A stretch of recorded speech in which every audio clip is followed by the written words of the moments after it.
Bismillahirrahmanirrahim. Assalamualaikum warahmatullahi wabarakatuh. Alhamdulillah, wassalatu wassalamu ala rasulillah wa ala alihi wa sahbihi wa man walah. Asyhadu an la ilaha illallah wahdahu la syarika lah, la nidda lahu wa la mathila lah, ilahul awwalina wal akhirin, badi'us samawati wal ardhin, alladzi la syaraf illa fi ta'atih wa la izza illa fi tadallul li'azamatihi. Wa asyhadu anna Muhammadan abduhu wa rasuluh wa safiyyuhu min khalqihi wa khaliluh, al-mab'uts bid-dinil qawim, al-mursyid ila siratil mustaqim, arsalahu Allahu rahmatan lil alamin wa hujjatan 'alal khalaiqi ajma'in. Arsalahu Allahu baina yaday sa'ati basyiran wa nadhira wa da'iyan ila Allah bi idnihi wa sirajan munira. Faballagha ar-risalah wa adda al-amanah wa nasaha al-ummah wa jahada fillahi haqqa jihadih hatta atahu al-yaqin. Fa salawatullahi wa salamuhu ala hadha an-nabiyyil karim wa ala alihi wa sahbihi ajma'in. Amma ba'd.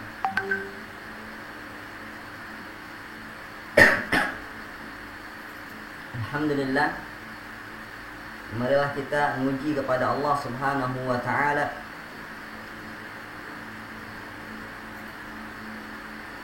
atas segala nikmat, hidayah dan inayahnya serta taufiknya atas kita semua.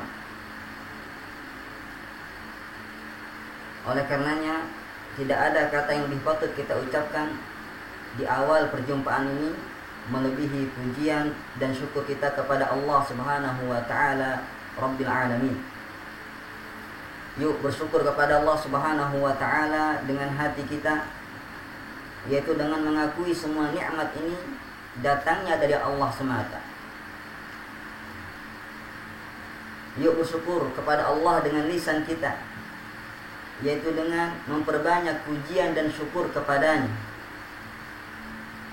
Yuk bersyukur kepadanya dengan perbuatan kita, yaitu dengan menggunakan semua nikmat Allah dalam ketaatan, kebaikan, dan hal-hal yang diridhai oleh Allah Subhanahu wa ta'ala. Itulah 3 tonggak mengenai syukur kepada Allah Subhanahu wa ta'ala. Yang pertama, asyukru bil jinan, syukur dengan hati. Yang kedua, asyukru bil lisan, syukur dengan lisan. Yang ketiga, asyukru bil arkan, yaitu syukur dengan perbuatan kita. Janganlah kita mengingkari nikmat yang Allah berikan kepada kita bahwasanya itu hasil usaha kita semata. Tidak. Kita yakini dengan hati kita, nikmat ini datangnya dari Allah. Allah berikan kepada kita, dan ini merupakan sebuah kelebihan dari Allah Subhanahu wa ta'ala dan rahmatnya untuk kita semua. Jangan seperti Qarun yang mengingkari nikmat ini datangnya dari Allah. Dia tertipu dengan kepiawaiannya, kepintarannya. Ketika diingatkan dengan nikmat Allah, dia katakan innama utituhu ala ilmin indi. Aku diberikan nikmat ini adalah karena ilmuku, karena kepiawaianku, kepintaranku. Apa akhirnya yang terjadi adalah dia ditenggelamkan oleh Allah Subhanahu wa ta'ala. Inilah kebenaran dari firman Allah Subhanahu wa ta'ala, la in syakartum la azidannakum. Kalau kalian bersyukur, maka niscaya kalian akan kami tambahi nikmatnya. Akan tetapi jikalau kufur, inna azabi lasyadid, bahwasanya azab Allah sangatlah pedih. Mumpung nikmat ini ada dalam diri kita, ada pada rumah kita, kendaraan kita, ada pada keluarga kita, syukuri, niscaya bertambah. Tapi kalau kita kufuri, niscaya musnah. Ujian yang lain yang sering kita lalaikan dari nikmat Allah adalah kita pergunakan salah Yang mana nikmat Allah berikan kepada kita, kita belanjakan di tempat-tempat yang salah. Kita gunakan dalam hal-hal kemaksiatan, minimal kesia-siaan yang tidak mendatangkan ridha Allah dan cinta Allah Subhanahu wa taala. Oleh karenanya, di pertemuan ini mari kita mulai dengan mensyukuri nikmat Allah ini. Yang mana Allah Maha Ar-Rahman Ar-Rahim. Allah Rasulullah sallallahu alaihi wasallam sebutkan dalam sebuah hadis yang masyhur yang dikenal dengan hadis musalsal bil awaliyah atau hadithur rahmah al musalsal bil awaliyah, yaitu ar-rahimun yarhamuhumur rahman irhamu man fil ardi yarhamkum man fis sama. Sesungguhnya orang-orang yang penyayang itu akan disayang oleh Allah Subhanahu wa taala yang Maha Penyayang. Maka sayangilah orang-orang yang ada di bumi, niscaya zat yang ada di langit akan menyayangi kita. Dan di antara bentuk rasa kasih sayang kita kepada sesama adalah dengan menyebarkan ilmu. Dan alhamdulillah dengan segala kemajuan teknologi ini, Akademi Tasfiyah hadir di tengah masyarakat untuk menyebarkan ilmu. Mudah-mudahan apa yang dilakukan oleh kita berupa nasrul ilmi wa ta'allumuhu, menyebarkan ilmu, kemudian mempelajarinya, itu menjadi sebab turunnya rahmat Allah Subhanahu wa taala dan merupakan bentuk syukur kita kepada Allah atas nikmat waktu ini. Yang mana kebanyakan manusia itu lalai dari nikmat waktu tersebut. Ni'matani maghbunun katsirun fihi ma minan nas. Ada dua nikmat yang mana kebanyakan manusia itu lalai dari dua nikmat tersebut. Lalai dari menggunakannya dalam kebaikan, lalai mensyukurinya. Dua nikmat itu apa aja? Yang pertama, as-sihah, kesehatan. Yuk, mumpung masih sehat ada dalam badan kita, kita belajar. Dan yang kedua al-farad, yaitu waktu luang. Yuk, mumpung di waktu malam ini kita bebas dari aktivitas dunia, duduk di tengah keluarga, yuk kita belajar bareng, ngaji bareng. Sebagai bentuk rasa syukur kita kepada Allah Subhanahu wa taala, dan dengannya turunlah rahmat Allah Subhanahu wa taala dan ketenangan dalam jiwa dan keluarga. Setelah memuji Allah Subhanahu wa taala, tidak lupa kita beriring salawat dan salam. Yuk kita sanjungkan kepada Nabi besar Muhammad sallallahu alaihi wasallam, kepada keluarga beliau dan kepada para sahabat beliau, serta orang-orang yang mempelajari dan mengikuti sunnah beliau hingga hari kiamat nanti. Rasulullah sallallahu alaihi wasallam diutus ke tengah kita untuk mengajarkan kepada kita banyak hal. Bagaimana mentauhidkan Allah, bagaimana menyembah Allah, bagaimana bermuamalah dengan sesama. Banyak hal. Oleh karenanya, segala apa yang Rasulullah ajarkan kepada kita itu baik. Dan bagaimana kita mengetahui ajaran Rasul? Yaitu dengan belajar, menuntut ilmu, berkaca kepada kehidupan Nabi, berkaca kepada bagaimana agama, akidah, akhlak Nabi Shallallahu Alaihi Wasallam. Allah Subhanahu Wa Taala sudah tegaskan hal ini dalam Al-Quran. Laqad kana lakum fi Rasulillahi uswatun hasanah. Telah ada pada diri Rasulullah suri tauladan yang baik. Tentunya ketika Allah memuji bagaimana Rasulullah sebagai suri tauladan yang baik, untuk apa? Agar kita mengikutinya. Dan Allah sudah mentazkiyah akhlak Rasul.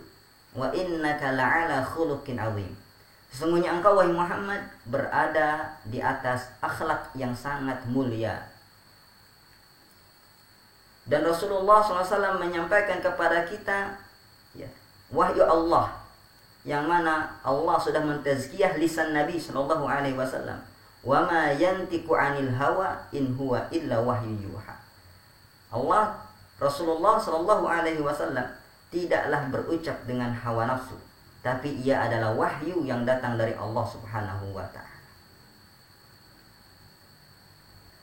Rasulullah SAW telah dipuji dan diangkat derajatnya oleh Allah Subhanahu wa taala, dan kita sebagai umatnya mengakui hal tersebut. Kita tanpa melihat Rasulullah beriman kepadanya, mencintainya, menghormatinya, membelanya. Dan di antara bentuk rasa kita mencintai beliau, membela beliau, mentaati beliau adalah dengan mempelajari sunnah-sunnah beliau, mempelajari ajaran-ajaran beliau, petunjuk-petunjuk beliau.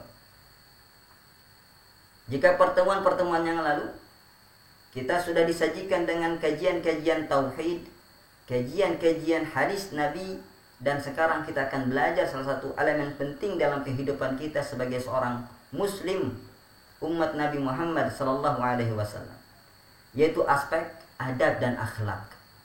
Aspek adab dan akhlak, yang mana aspek ini pada zaman sekarang sudah mulai luntur di tengah masyarakat. Hal ini tidaklah menjadi sebuah hal yang aneh. Bagaimana tidak? Kita diserang oleh musuh-musuh Allah, baik dari dalam maupun dari luar.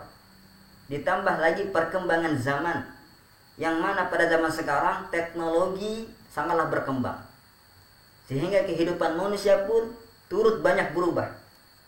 Namun sayangnya perubahan tersebut tidak hanya membawa dampak positif, namun juga banyak sekali membawa dampak negatif dalam kehidupan kaum muslimin khususnya.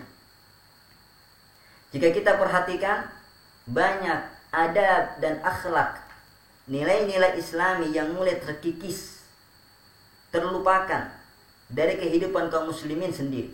Padahal agama ini telah datang ajaran yang sempurna dari Nabi Shallallahu Alaihi Wasallam, dan Nabi SAW diutus untuk menyempurnakan adab. Rasulullah Shallallahu Alaihi Wasallam pernah bersabda, "Innama bu'ithtu liutammima salihal akhlak." Sungguhnya aku diutus untuk menyempurnakan akhlak yang baik. Dan Nabi Shallallahu Alaihi Wasallam adalah sebaik teladan kita dalam adab dan akhlak ini. Dan perhatian Nabi kepada adab dan akhlak sangatlah tinggi. Makanya dalam Al-Quran, wa yuzakkihim, dan salah satu misi Nabi itu adalah wa yuzakkihim, untuk mencucikan mereka dari noda-noda dan adab yang jelek. Oleh karenanya kita sebagai hamba Allah Subhanahu wa taala menjadikan Rasulullah sebagai suri tauladan kita dalam segala aspek kehidupan, termasuk dalam adab dan akhlak. Dan alhamdulillah pada malam ini Allah mudahkan kepada kita untuk hadir di kajian ini, yang mudah-mudahan kita diberikan keistiqomahan dan kemudahan dalam menghadirinya secara rutin. Yang mana pada malam ini kita akan membahas satu kitab yang sangat penting dan sangat ringkas namun padat. Nilai di dalamnya sangatlah berharga. Jika kalau kita mengamalkan apa yang ada di dalamnya, insyaallah ta'ala kita akan menjadi orang yang beradab. Dan di dalamnya dijelaskan ayat-ayat Allah, sunnah-sunnah Nabi, sehingga dengannya kita telah menjadikan Al-Quran dan hadis sebagai panduan hidup kita. Sehingga pertanyaan kita sekarang, maukah kita mendengarkan dengan telinga dan hati kita? Maukah kita mengamalkan apa yang telah kita pelajari? Mudah-mudahan pada malam ini Allah Subhanahu wa ta'ala memberikan kepada kita taufiknya untuk bisa mendengarkan dengan baik, menyimak dengan seksama, dan mengamalkan dengan penuh kerelaan, keridhaan dan semangat dari Allah Subhanahu wa ta'ala. Kitab yang akan kita pelajari yaitu berjudul Syarhul Adabil Asyarah, yaitu penjelasan tentang adab yang 10. Jadi dalam kitab ini tercakup 10 adab yang akan dibahas. Ya. Adab apa saja itu? Nah, ini rahasia supaya teman-teman sekalian, ya, ikhwan dan akhwat sekalian tetap mengikuti kajian ini dan bisa, ya, hadir dengan penuh penasaran dan semangat. Kitab ini ditulis oleh seorang ulama, ya, alhamdulillah beliau masih hidup. Semoga Allah Subhanahu wa taala memberikan umur dan kesehatan kepada beliau. Ya. Beliau adalah Fadilatul Syekh Shalih bin Abdullah bin Hamad Al-Utsaimin. Siapa beliau? Ya. Beliau adalah salah seorang ulama di Arab Saudi sana. Beliau merupakan anggota Hay'ah Kibarul Ulama. Ya. Hay'ah Kibar Al-Ulama. Juga beliau sebagai pengajar di Masjidil Haram. Dan beliau ini terkenal dengan apa? Dengan kedalaman ilmunya. Sehingga beliau dikenal sebagai seorang muhaddits dan sebagai seorang musnid, pakar hadis, dan memiliki banyak sanad.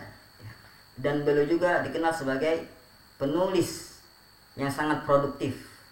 Ini merupakan salah satu karya beliau. Tulisan beliau, ya, singkat padat, sejenis matan. Ada juga karang-karang beliau yang panjang. Tapi yang menariknya adalah beliau menulis kitab-kitab ringkas yang dikenal dengan mutun ilmiah. Dan di mana nanti beliau syarah, jelaskan. Dan ajibnya, ya, syarahnya ini memakai apa? Memakai ucapan beliau langsung ditulis. Jadi istilahnya apa? Imla. Diimla, bukan tulisan tangan. Tentunya ketika kita menyampaikan dengan lisan kita dalam menjelaskan sebuah kitab, tidak sama dengan cara kita menulis. Betul tidak? Tentunya lebih rapi tulisan. Tapi Masya Allah, walaupun beliau imla, ya, beliau bacakan syarahnya, sampaikan syarahnya dengan lisan, tatanan bahasanya, ya, sangat rapi. Seperti tidak ada bedanya dengan tulisan. Kemudian bahasanya yang tinggi juga. Sehingga kalimatnya singkat tapi mengandung makna yang padat. Dan beliau memiliki, ya, kegiatan ataupun program-program yang sangat bermanfaat, ya, yang sangat mendukung kepada thalabul ilmi untuk belajar, tahsil ilmi, yang sering diadakan rutin, ya. Kemarin baru saja diadakan secara online. Alhamdulillah yang hadir itu Masya Allah puluhan ribu, padahal online. Dan biasanya beliau adakan kegiatan tersebut offline. Tapi karena wabah corona, semoga Allah segera mengangkatnya, beliau adakan secara online. Baiklah, tanpa memperpanjang muqaddimah, marilah kita mulai membacakan kitab beliau. Dan insyaallah ta'ala kita akan, ya, berusaha menerjemahkan dan menjelaskan, ya, isi kandungan kitab tersebut dengan penjelasan yang singkat biidnillahi tabaraka wa ta'ala. Bismillahirrahmanirrahim.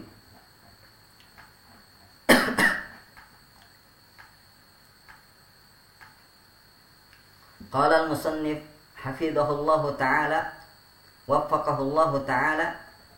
Bismillahirrahmanirrahim. I'lam hadaniyallahu wa iyyaka li ahsanil akhlaq anna min a'zamil adabi 10. Ketahuilah wahai saudaraku, ya, semoga Allah Subhanahu wa ta'ala memberi kita hidayah kepada sebaik-baik akhlak. Anna min a'zamil adabi 10. Sesungguhnya ada 10 adab, yang mana adab-adab tersebut adalah adab yang paling agung. Jadi adab itu banyak.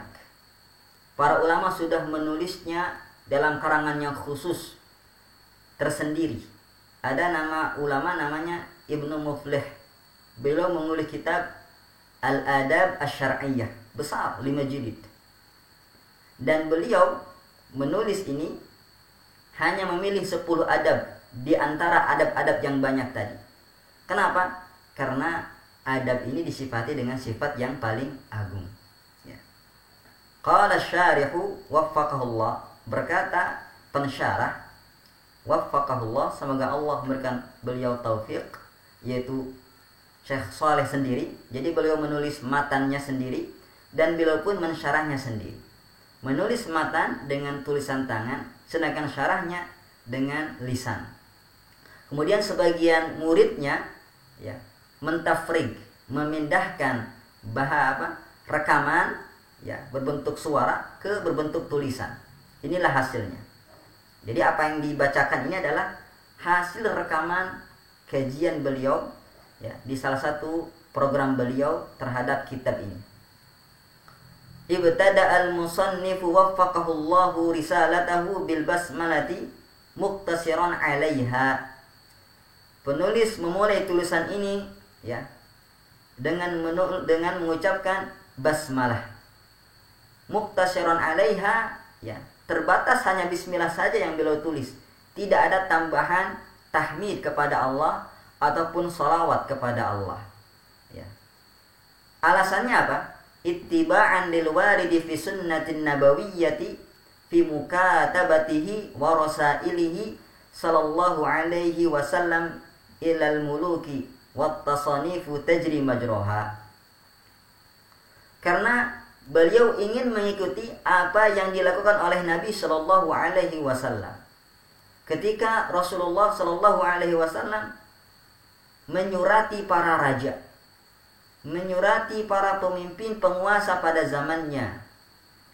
Kita kenal dalam sejarah ya, Rasulullah sallallahu alaihi wasallam mensurati beberapa raja yang terkenal yang berkuasa pada zamannya, seperti ya Herakl, pemimpin atau raja Rum, Kisra, raja Persia, Muqawqis ya, raja Mesir, dan lain sebagainya banyak.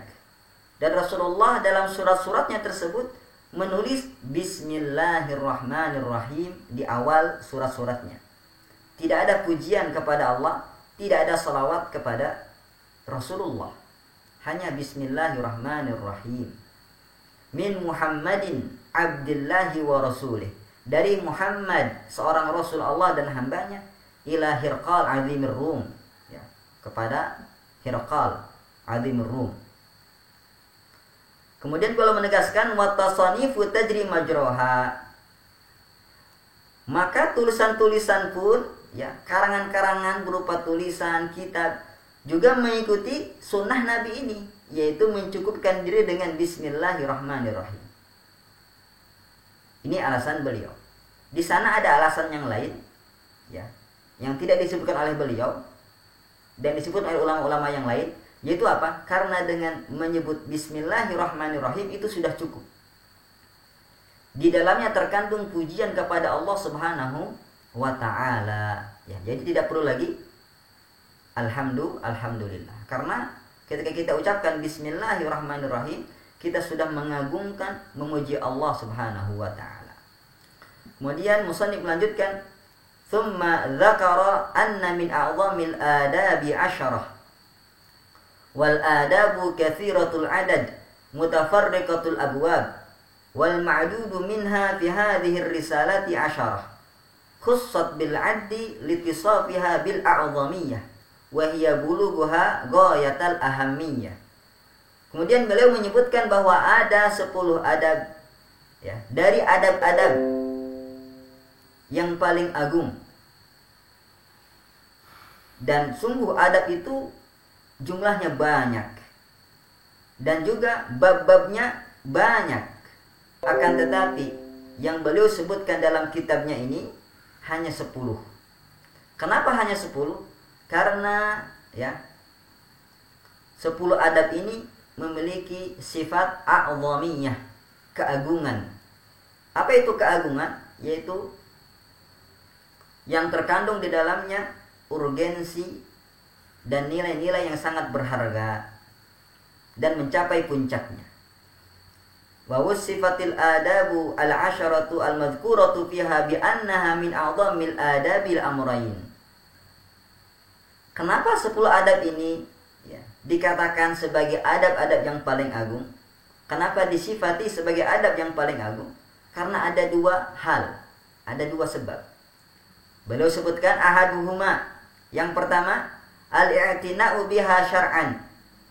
Karena syariat sangat memperhatikannya. Fadalailu syar'i mutakatsiratun fi bayanil ahkamil muta'alliqati bitilkal adabil asyarah. Yang mana banyak sekali dalil-dalil syar'i baik dari Al-Qur'an maupun hadis yang kita temukan membahas penjelasan tentang 10 adab ini. Bukan yang lain berarti itu tidak ada. Tapi kita temukan banyak sekali dalil-dalil syar'i membahas, membicarakan dan menyinggung tentang 10 adab ini. Nanti kita akan temukan kebenaran dari ucapan beliau ini. Mari kita ikuti terus kajian kitab ini. Wal akharu, dan yang kedua, kasratu wuqu'iha wa isti'maliha 'urfan. Sebab yang kedua adalah karena seringnya terjadi dan banyaknya praktek dalam kehidupan kita sehari-hari. Jadi 10 adab ini banyak sekali kita temukan, kita jumpai dan berulang-ulang dalam kehidupan kita sehari-hari. Makanya penting kita mengetahui, mempelajari dan mengamalkannya serta menyebarkannya. Fa inna minal jari bainan nasi ittiba'u hadhil adab bi kathrati rawaji ma yata'allaqu biha minal ahwali fi yaumi ahadihim wa lailatihi. Maka hendaklah kita dalam kehidupan kita sehari-hari mengamalkan adab-adab ini, karena seringnya bersentuhan langsung dengan kehidupan kita di siang hari maupun di malam hari. Jadi aktivitas kita, lingkungan kita, siapapun kita pasti akan mengalami hal-hal ini. Dimanapun kita hidup, insya Allah kita akan menemukan 10 adab ini sangat sering kita jumpai dan kita lakukan tanpa adab, kan? Makanya mudah-mudahan setelah belajar ini kita bisa mengamalkannya.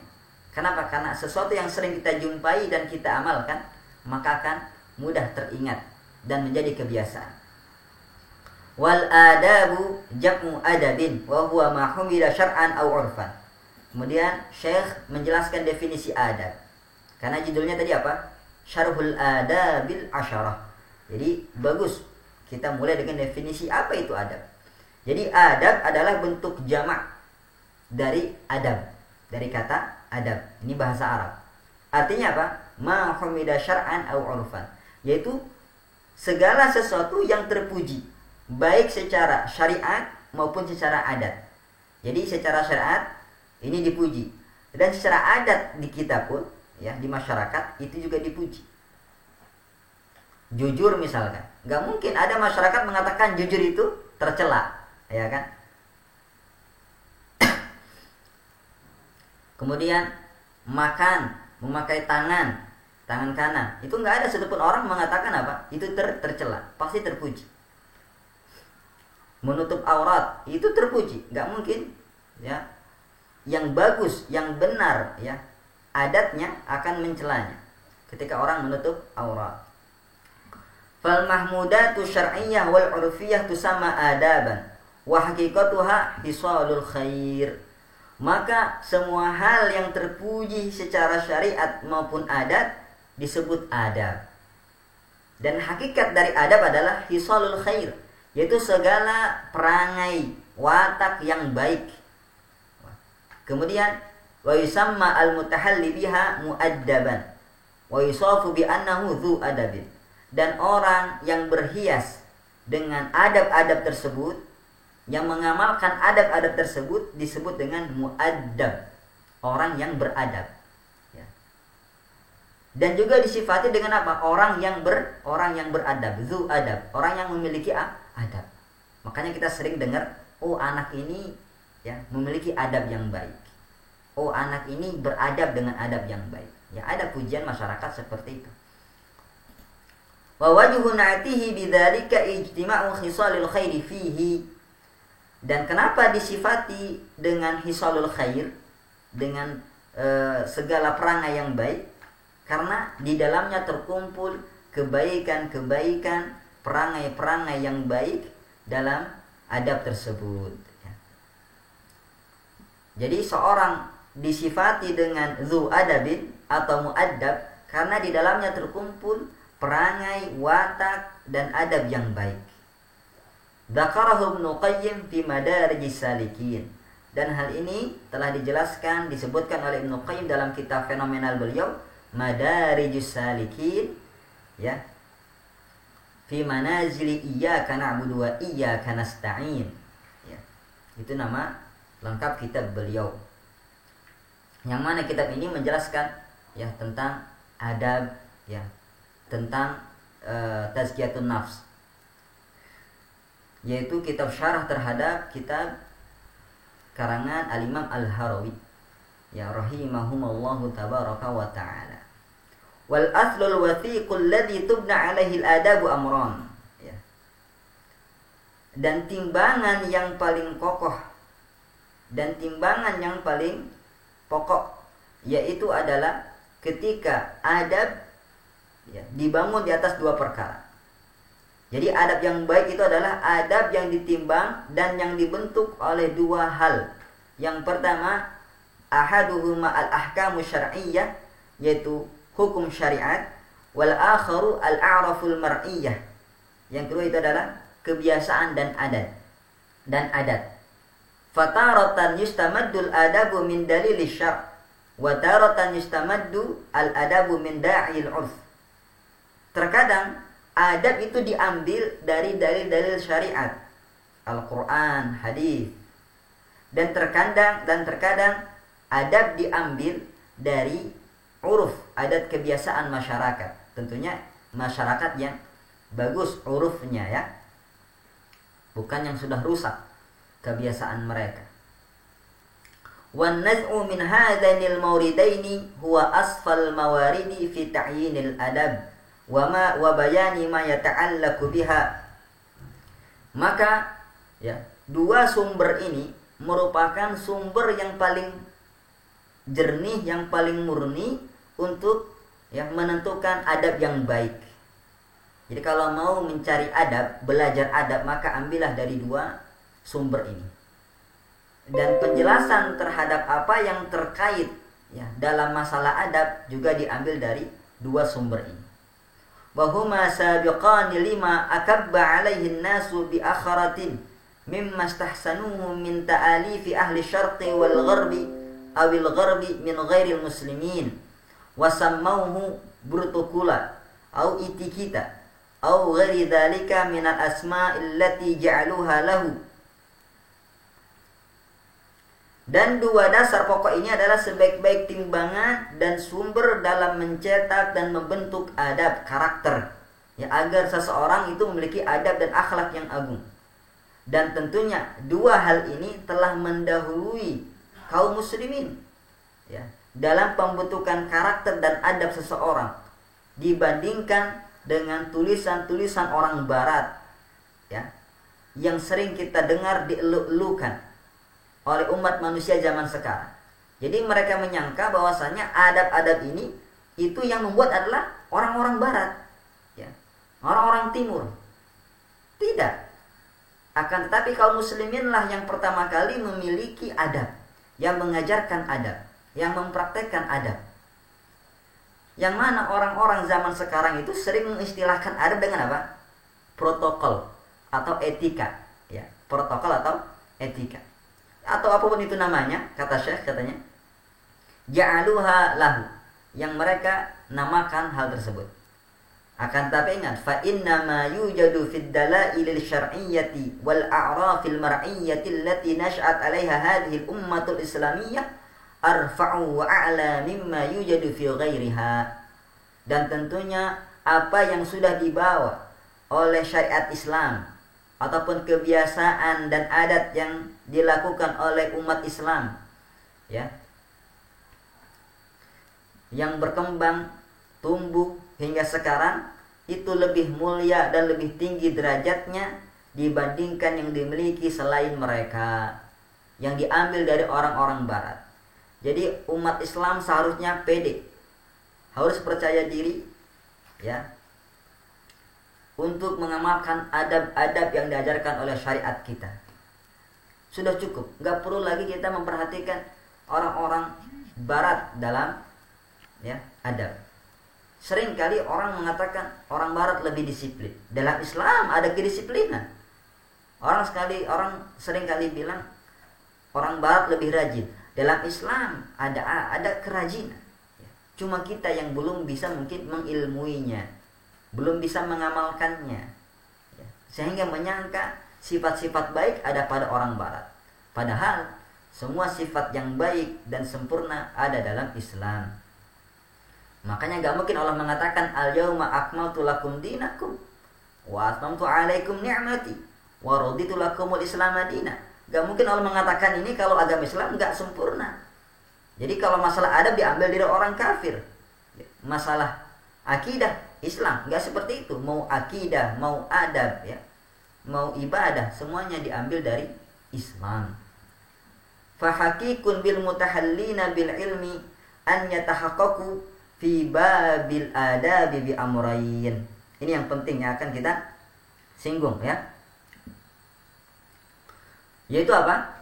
Maka sudah selayaknya dan seharusnya bagi seorang yang memiliki ilmu atau orang yang menuntut ilmu untuk bersungguh-sungguh dalam mewujudkan, mempraktekkan adab-adab ini. Alasannya ada dua, ya, bi amrayni. Yang pertama, ahaduhuma an yakuna mauriduhum fi ma'rifatil adabi huwa syar'ul qawimu wal 'urful mustaqimu fa fihi ma ghunyatun amma siwahuma. Hendaklah dia menjadikan sumber dalam mengetahui, ya, mana adab yang baik dan mana adab yang buruk adalah syariat Islam yang kokoh dan adat yang lurus, karena adat juga ada yang sudah bengkok. Maka dua hal ini sudah mencukupi, ya, daripada yang lainnya. Yang kedua, wal akharu an yamtathilu tilkal adab wa yatahaqqaqu biha. Hendaklah dia mempraktekkan adab-adab ini dan mewujudkannya dalam kehidupan sehari-hari, mempraktekannya, mengamalkannya. Fa innahum aulal khalqi bi an yakunu ahla adabin. Karena orang-orang yang sibuk dengan ilmu, baik mereka ulama maupun pelajar, sudah seharusnya, ya, mereka menjadi orang yang paling terdepan, orang yang pertama kali menjadi orang yang beradab. Fa inna safwatal khalqi Muhammadun sallallahu alaihi wasallam kana akmalan nasi adaban. Sesungguhnya manusia yang paling suci, yaitu Muhammad sallallahu alaihi wasallam, Rasul kita, Nabi kita, teladan kita. Beliau adalah orang yang paling sempurna adabnya, akhlaknya. Maka wasyari'una fi talabi miratihi minal ilmi hariyin bihim an yaktadu bihi fayatahallau bihajjihi wa khuluqihi wa adabihi sallallahu alaihi wasallam. Maka orang yang ingin mendapatkan warisan ilmunya haruslah yang paling meniru, paling mencontoh, ya, Nabi kita Muhammad sallallahu alaihi wasallam, mengikuti petunjuk beliau, akhlak beliau, adab beliau. Dan dalam Al-Qur'an sudah banyak sekali pujian kepada Rasul kita, ya, tentang bagaimana akhlaknya Nabi sallallahu alaihi wasallam. Lawan maupun kawan memuji Rasulullah sallallahu alaihi wasallam. Allah sebutkan dalam Al-Qur'an, wa innaka la'ala khuluqin 'azim. Sesungguhnya engkau Muhammad memiliki akhlak yang mulia. Bahkan orang terdekat beliau, Aisyah radhiyallahu anha, istri beliau, mengatakan kana khuluquhu Qur'an. Akhlaknya itu akhlak Qur'an. Ya. Banyak mungkin, ya, kenapa istri beliau ini penting? Karena lihat orang yang sering berjumpa dengan kita, bermuamalah dengan kita, terkadang kita tidak bisa menjaga adab kepada dia karena saking dekatnya, saking akrabnya. Oleh karenanya, ya, Rasulullah menjadikan ukuran orang yang paling baik adalah orang yang paling baik kepada keluarganya. Khairukum li ahli. Sebaik-baik kalian adalah orang yang paling baik kepada keluarga kalian. Kenapa? Orang kalau dengan kawannya atau tamunya yang jarang jumpa bisa memakai topeng, bisa jaim, jaga image, ya. Akan tetapi ketika dia berjumpa dengan keluarganya, anak istrinya, orang tuanya yang sering dia jumpai, apa yang terjadi? Sulit menjaga adab, sulit menjaga akhlak. Makanya Nabi menjadikan mi'yar, ukuran akhlaknya seseorang itu bagus adalah ketika dia bagus kepada keluarganya. Khairukum li ahli.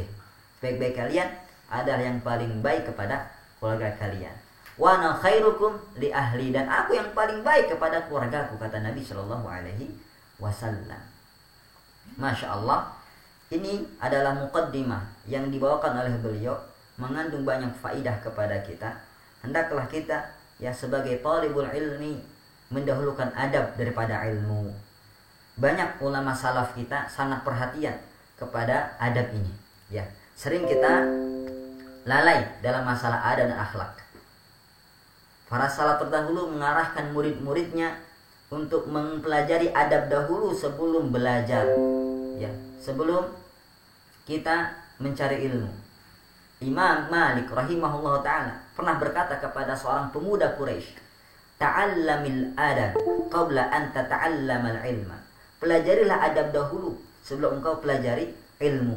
Kenapa sampai para ulama itu mendahulukan mempelajari adab? Karena di antara faidahnya adalah dijelaskan oleh Yusuf bin Al-Husain. Beliau berkata, bil adabi tafham al-ilma. Dengan adab engkau akan mudah mempelajari ilmu. Karena keberkahan yang akan menaungi kita. Ilmunya berkah jika kita beradab kepada guru kita. Kemudian, ya, Syekh Shalih Al-Utsaimin hafizahullah taala juga menjelaskan di tempat lain, ya, bahwasanya dengan memperhatikan adab maka akan mudah mencari ilmu, memperoleh ilmu. Dan sedikit perhatian kita kepada adab, maka ilmu akan disia-siakan. Makanya dalam setiap program yang beliau adakan berupa daurah, kajian, senantiasa beliau memulainya dengan masalah adab, ya.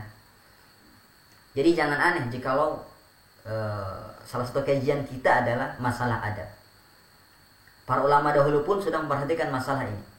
Ibnu Mubarak rahimahullah taala mengatakan, ya, ta'allamna al-adab 30 'ama wa ta'allamna al-ilma 20 'ama. Beliau sendiri, seorang ulama besar, mengatakan kami mempelajari adab itu selama 30 tahun. Baru kami mempelajari ilmu itu cuma 20 tahun. Bayangkan, selisihnya 10 tahun. Jadi lebih banyak beliau habiskan waktu untuk mempelajari adab. Baru beliau mempelajari ilmu. Karena dengan adab yang baik, maka ilmu akan didapat banyak. Maka ilmu akan berkah, ya. Dan Ibnu Sirin, ya, rahimahullahu taala mengatakan, kanu yata'allamuna al-hadya kama yata'allamuna al-ilma. Mereka, yaitu para ulama dahulu kala, mempelajari petunjuk, mempelajari adab sebagaimana mereka, ya, mempelajari ilmu. Jadi adab pun harus dipelajari. Memang ada sebagian orang adabnya itu memang udah bawaan, tapi ada adab-adab di sana dan jumlahnya banyak, harus kita latih, ya.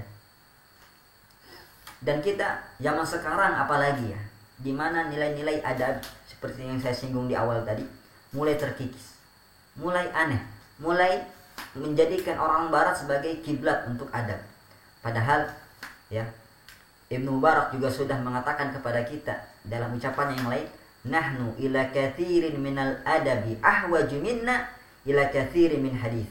Kami itu lebih butuh dalam mempelajari adab daripada banyak menguasai hadis. Dan ini terjadi pada zaman beliau. Tentu di zaman kita ini makin lebih banyak lagi dan harus lebih serius lagi, ya. Dalam Syiar A'lam Nubala, Al-Imam Az-Zahabi rahimahullahu ta'ala juga memberikan kepada kita bagaimana para ulama tidak hanya mengajarkan ilmu, tapi juga mengajarkan adab. Apa kata Abdullah bin Wahab, murid Imam Malik? Ma naqalna min adabi Malik akthar mimma naqalna min ilmi. Apa yang kami nukil, yang kami pelajari dari Imam Malik itu lebih banyak masalah adabnya daripada ilmunya, ya. Dan Imam Malik ini gambaran bagaimana betapa akhlak beliau, adab beliau mulia, dan tidak lepas, ya, kemuliaan adab ini berangkat dari orang tuanya. Imam Malik pernah bercerita kepada kita, dulu ibuku menyuruhku untuk duduk di majelis Rabi'ah, ya, di majelis Rabi'ah rahimahullah. Siapa beliau? Beliau seorang ahli ilmu, ahli fikih di kota Madinah pada masanya. Ibunya berkata, ta'allam min adabi qabla ilmi. Wahai anakku, pelajarilah adabnya sebelum kau pelajari ilmunya, ya. Dan Abu Hanifah lebih senang mempelajari masalah adab, yang mana beliau ambil adab-adab tersebut dari kisah-kisah para ulama dibandingkan beliau sibukkan dengan fikih, walaupun beliau memang ahli fikih. Sehingga apa? Sehingga beliau termasuk ulama yang penuh dengan adab, ya. Kenapa kita pelajari kisah-kisah para ulama? Karena di dalamnya terkandung adab-adab. Bagaimana bersungguh-sungguh dalam mencari ilmu, bagaimana memanfaatkan waktu, bagaimana menjaga dari perkara yang syubhat, ya. Al-Imam Abu Hanifah pernah berkata, kisah-kisah para ulama dan duduk bersama mereka itu lebih aku sukai daripada menguasai beberapa bab fikih. Kenapa? Karena di dalam kisahnya, di kisah mereka ada berbagai macam adab dan akhlak yang sangat mulia. Oleh karenanya marilah kita perhatikan masalah adab ini, tidak hanya sibuk dengan tauhid, fikih, ya kan, dan lain sebagainya, akan tapi kita lupa dengan akhlak dan adab kita. Kita sering banyak ngaji, bukannya makin bagus lisannya, malah makin pedas. Seharusnya semakin mengaji itu semakin bagus. Ingat, mengaji itu bukan makan sambal, ya. Semakin banyak makan sambal makin pedas. Tapi seharusnya semakin banyak kita mengaji, mendulang ilmu, mempelajari ilmu-ilmu agama ini, kita juga harus beradab baik, jaga lisan kita, jaga muamalah kita, adab kita, akhlak kita kepada, ya, makhluk Allah Subhanahu wa ta'ala. Dan cukuplah ajaran agama Islam ini terkandung di dalamnya adab. Oleh karenanya, ya, ana wasiatkan kepada diri ana dan kepada para pengajar, para guru, untuk senantiasa menyisipkan apa yang ada dalam pelajaran mereka, walaupun itu tauhid, walaupun itu fikih, tentang adab, ya. Dan kita sebagai pelajar, sebagai murid, hendaklah mengambil dari guru kita bukan hanya ilmunya, ambillah adabnya, akhlaknya.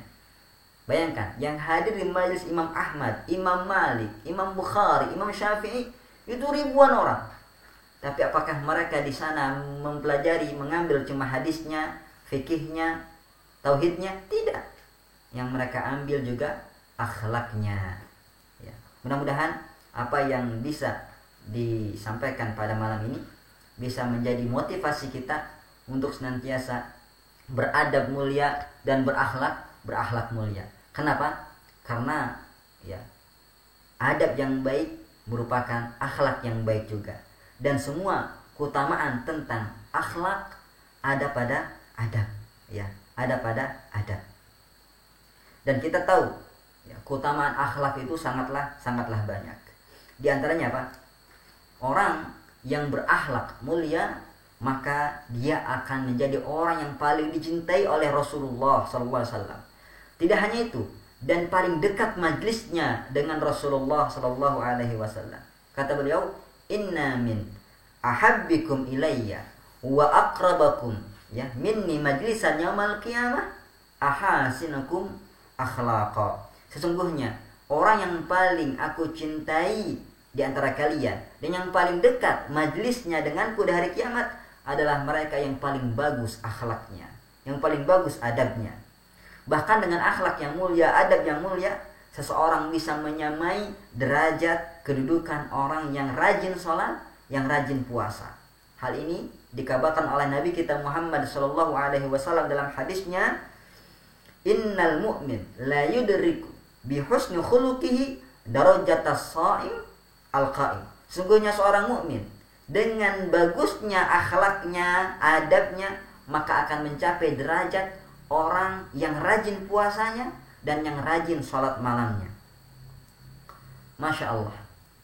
Maka dengan keluhuran adab kita bisa mencapai derajat yang tinggi orang-orang yang salat, orang-orang yang puasa. Ini menunjukkan apa?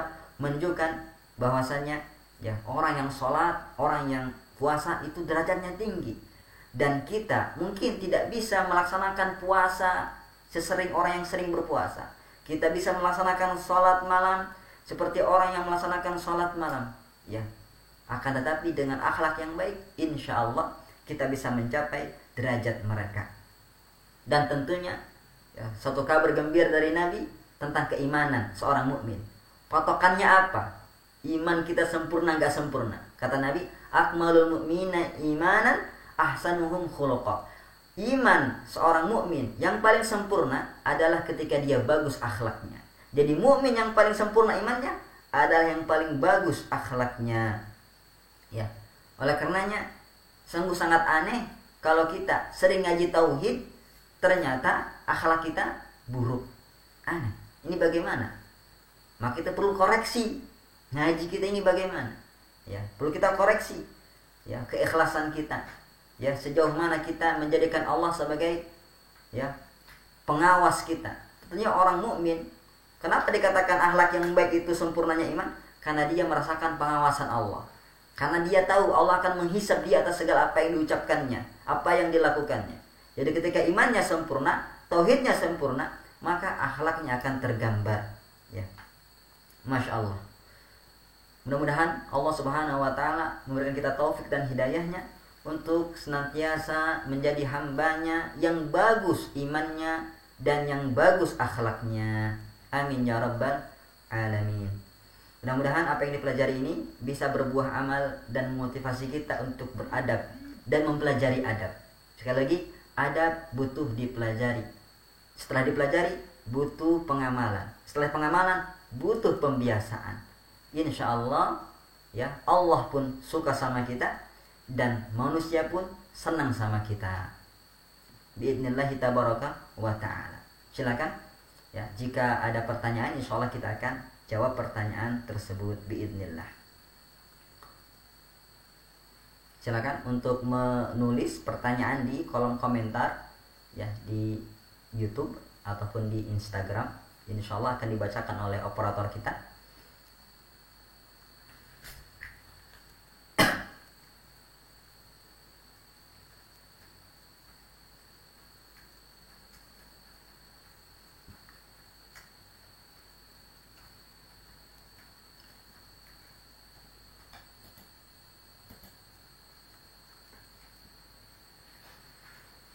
Insyaallah kajian kita ini ada di pekan keempat ya untuk adab, ada di pekan keempat. Jadi ya silakan diingat-ingat, ditulis jadwalnya, ya ditulis jadwalnya